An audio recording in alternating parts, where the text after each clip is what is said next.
नमस्कार, माझं नाव प्रशांत निकम आणि महाराष्ट्र माझा या चॅनलमध्ये तुमचं सर्वांचं स्वागत आहे. आज आषाढी कार्तिकी, सर्वांना हार्दिक शुभेच्छा. पांडुरंग त्यांना चांगलं आयुष्य, भरभराटी आणि समृद्धी देवो ही पांडुरंगाच्या चरणी आज प्रार्थना आहे. तसेच आपले अभिजित दिपके यांचंही खूप खूप अभिनंदन. धर्मेंद्र प्रधान यांनी राजीनामा दिला. तर चला मित्रांनो, आजचा विषय थंबनेलवरून तुमच्या लक्षात आलाच असेल की जर पोलीस तुम्हाला मारत असतील, धमकावत असतील, शिव्या देत असतील तर घाबरून जायचं काही कारण नाही. काही गोष्टी तुम्हाला माहीत असणं गरजेचं आहे. त्यासाठी आपण त्या डिटेल पाहणार आहोत.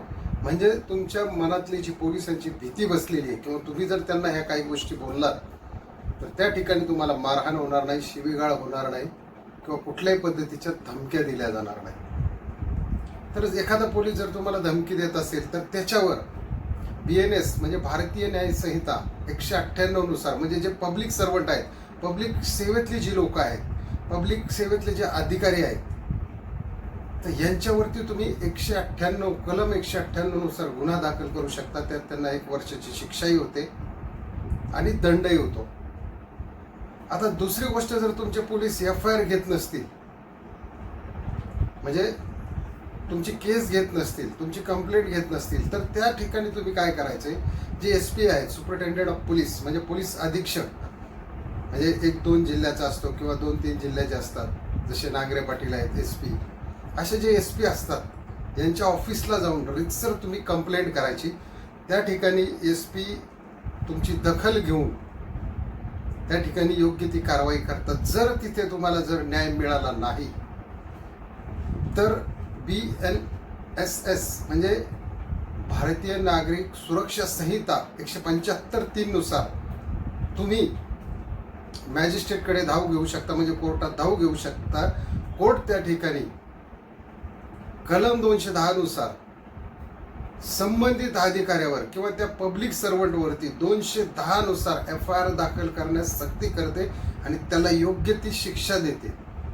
आता जर तुम्ही एखाद्या पोलिसाबरोबर तुमचं हे सगळं झालेलं आहे, म्हणजे बाचाबाची झालेली आहे किंवा कंप्लेंट दिली आहे, तर तो पोलीस तुम्हाला काय म्हणतो की आता तू माझ्यावर कंप्लेंट दिली ना, बघ मी तुला कसा खोट्या गुन्ह्यात अडकवतो किंवा तुला 1-2 गुन्ह्यात अडकून तुला शिक्षा कशी होईल असंही बघतो. तर त्यावेळेस सुद्धा मित्रांनो, घाबरून जायची अजिबात देखील गरज नाहीये. त्या ठिकाणी तुम्हाला जे कायद्याने जे मूलभूत हक्क दिलेले आहेत, म्हणजे कलम 201 नुसार तुम्ही त्याच्यावरती पोलीस चौकीला गुन्हा दाखल करू शकता. आता त्या गुन्ह्यात जर याची काही चुकी किंवा काही यांनी जी काही समजा कागदपत्रात फेरफार केली, खोटी केस दिलेली आहे, तुम्हाला धमकावलेलं आहे किंवा आणखी काही बदल केलेले आहेत किंवा बऱ्याच काही गोष्टी पोलीस लोक तुम्हाला माहिती काहीही करतात, त्यांना कायद्याची एवढी माहिती नसते. फक्त काय करतात, पोलीस लोकांना घाबरवण्यासाठी अगोदर मारतात, नंतर कलम लिहितात, शिव्यागाळ करतात. म्हणजे ते काय करतात, स्वतःला एक कोर्ट किंवा जज असल्यासारखं समजतात. तर संविधानाने तुम्हाला या ठिकाणी अधिकार दिलेला आहे.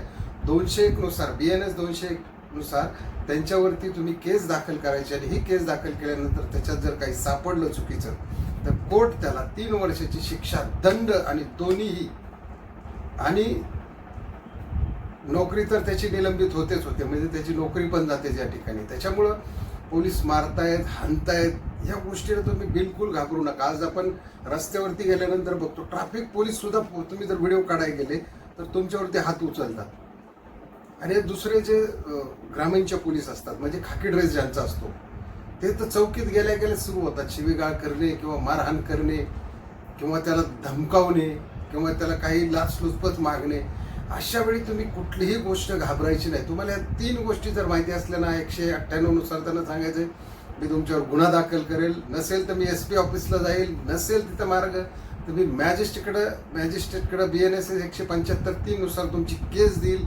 कोर्ट त्यांचा फॉलोअप ठेवून SPचा किंवा ते संबंधित अधिकाऱ्याचा फॉलोअप ठेवून त्याचा बंदोबस्त करतं. या ठिकाणी नसेल तर 201 नुसार सुद्धा मी गुन्हा दाखल करेन. एवढ्या 3 कलम जर तुम्हाला माहीत असतील तर कुठलाही पोलीस तुमच्या मुस्काटीत मारणार नाही, तुमच्या कॉलरला धरणार नाही.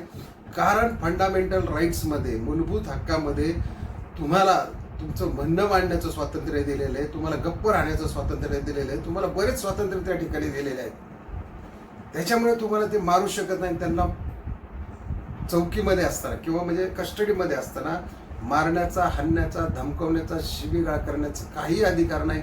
तरी सुद्धा आपण बघतो की यांचं बोलणं किती घाणेरडं असतं. म्हणजे अक्षरशः घाण घाण शिव्या देतात. बऱ्याच लोकांना अनुभव येतात. आई माईवरचा उद्धार केला जातो, घाण शिव्या दिल्या जातात, मारलं जातं. एखाद्याला गुन्हा सिद्ध व्हायच्या आधीच त्याला मारलं जातं. या सगळ्या गोष्टींना मित्रांनो घाबरून न जाता किंवा पोलीस या व्यक्तीला घाबरून न जाता, ते एक पब्लिक सर्वंट आहे. ह्या पब्लिकसाठी दिलेला एक सेवक आहे तो, ज्याचाही सर्वसामान्य लोक टॅक्स भरतात, त्याच्यातून यांचे पगार भागितले जातात, पण यांना त्याची जाण राहत नाही. त्याच्यामुळे यांना घाबरायचं काहीही कारण नाही.